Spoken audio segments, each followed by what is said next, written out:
Joined now on the show by Portland Winterhawks forward Jack O'Brien. Jack, how are you doing today?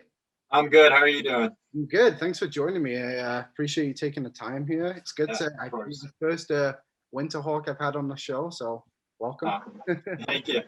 So obviously this year was just wild with everything Yeah, that went on and like teams not even playing games like out in Ontario and the dub starting so late. And of course you ended up playing in the USHL for the majority of the season. I guess I think you played around 25 games and yeah, yeah, with the Lincoln Stars. I guess you also went there with like quite a few teammates too, right? From what I yeah, was looking at. yeah. Three other guys. Yeah, so that must have been a lot easier of an adjustment going there, not having to reintroduce Yeah, yourself to everyone. You have those guys to kind of lean on too, right? yeah, for sure. So, how was your experience with Lincoln?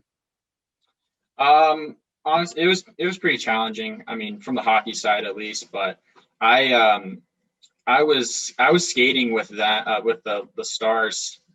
I think I started skating with them in like around November. So, and it was pretty nice because like me being from Colorado and I've traveled like all across the country and lived in Detroit. So there's a lot of Michigan guys and like I fairly knew like most of the guys on the team and like kind of the US teams they played for. So I had a better feeling of those guys rather than when I like went to the Winterhawks and a lot of Canadian guys that I didn't quite know. But yeah, everyone on Lincoln, like they made the adjustment going there super easy. And, I loved all the guys on the team. They're such great dudes. So, but I mean, from the hockey standpoint, it was a challenging year and switching leagues and coaches and a whole new team. I mean, it was weird and it was different, but and the style of play and everything. But I think I got a lot of great things coming out of there and how to handle adversity and I mean, I know I'm going to face some more adversity down the road. So, I'm kind of glad that I got to experience that a little bit and just being able to know how to handle when things get tough. I think that's really valuable to me. Yeah, so I guess it's almost like a silver lining in this whole thing that Yeah. kind of got those things to happen for sure. So, Yeah. you mentioned now the adjustments. I'm curious, like, what were the biggest differences between the league? Like the USHL is basically the best junior hockey league in the US, and of course the Mhm. Dub is right up there in Canada too. Like, what were the biggest differences that you found between the two leagues? I felt like the USHL was a little bit less controlled than the WHL. Sometimes it just felt like pinball hockey, and there's just a lot of chaos going on. And I mean, I think the USHL is a little bit of an older league, and it's guys that are developing to go into college, and that's a different style of play rather than like the like junior route. That's more developing like NHL players. So I I mean, to be honest, the USHL is pretty much just a grind, and it doesn't matter whether it's the first line or the fourth line. Like every guy is going to work like really hard. So it didn't matter who you were going against. The guy going to the corner, that guy was going to give it your all. So I mean, that was probably the the most difference Mhm. rather than the dub. But Yeah. um, yeah. I know it's kind of funny you say that. I was talking to Dylan Gunther a few weeks ago too, and he played in the Mhm. AJHL of Sherwood Park, and I'm pretty sure he like doubled his penalty minutes or something from his first. Oh yeah. And he was saying how it was just so different, like the physicality, and like you said, like everybody's like in there because they're all going trying to get those college things too, so they're a bit older Mhm. guys. And Yeah. funnily enough, he won. I think he won like the most sportsman-like player this season in his league. Yeah. Yeah. Quite ironic. Yeah. So I guess with it being your draft year, of course, obviously there's a lot of importance that comes with that. Did you, and with the uncertainty, of course, of WHL, which eventually got going, was it just important for you to kind of get into competitive games? Is that really why you joined up with Lincoln? Yeah, I mean, it was a really weird timing because um, I think I joined Lincoln around like early January, and I had to make a decision because I didn't hear anything from the WHL, and I talked to my coach in Portland, and I was just trying to figure out like whether we were going to get some games, and I thought it was really important to get those games in for my draft year. So um, it was really weird timing, and our on Lincoln, our like roster was going to lock a certain day. So I had to make the decision whether I was going to go to Lincoln and like know that I was going to get games in with them, or, you know, wait out for to see if Portland season was going to go. But I didn't hear anything back, and I needed to get some games in, especially for my draft year. And so that's why I decided to go with Lincoln. Yeah. Okay. Let's talk about Portland for a little bit. So when you started your junior career, you actually weren't drafted by the Winterhawks, right? You were just signed by them. So what, like, you're a kid from Colorado, like you said. Were you expecting to get taken in that draft, or were you kind of just looking for that sign in? And now, of course, you're likely going to get drafted in the NHL. It's quite I guess you call it an underdog story in a way. Yeah. You also, I guess, on top of that, is there a little bit more determination to be like, hey, I want to prove these guys wrong, that I was worth being taken? Yeah, well, it was a little bit challenging because I was living in Michigan and I was playing for Little Caesars, so that's OHL territory.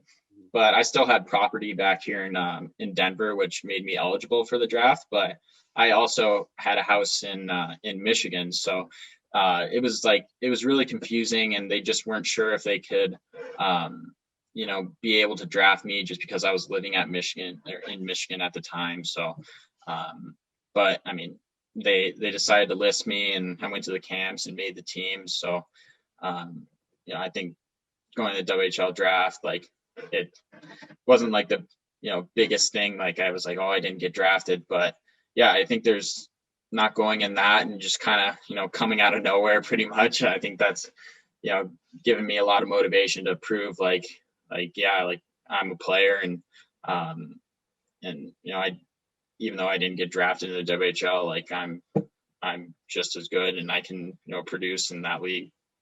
Yeah. So last season was your rookie year. You had 30 points. How did you find the transition into playing with the Winterhawks?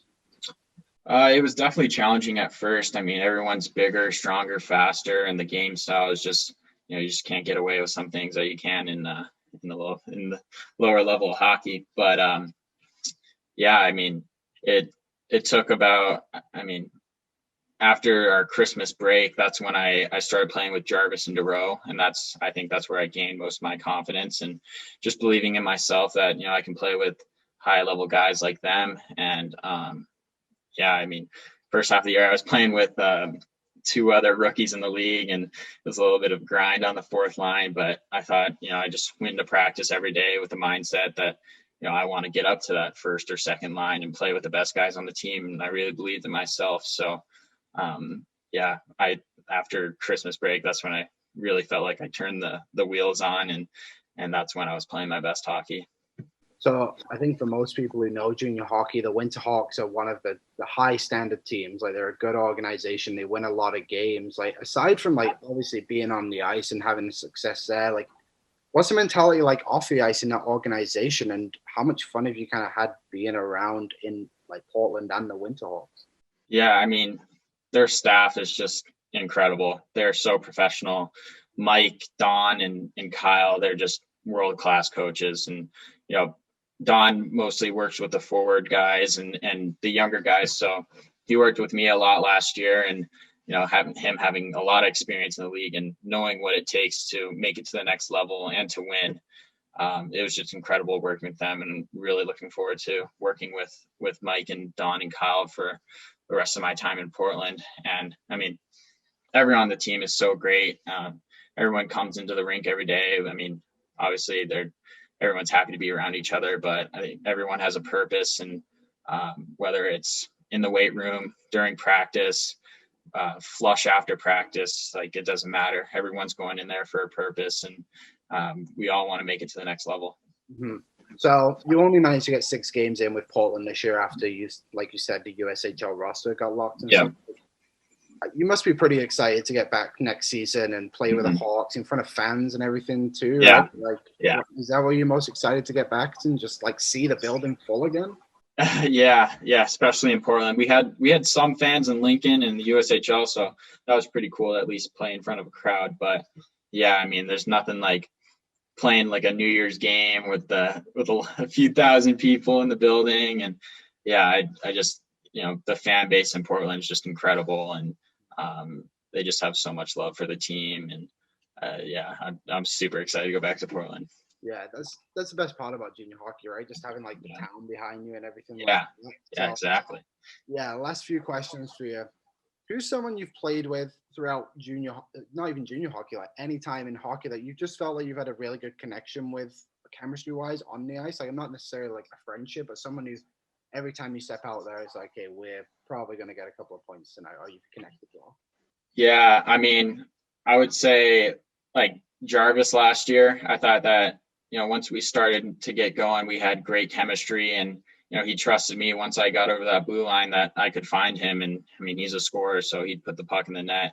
But I also think James Stefan.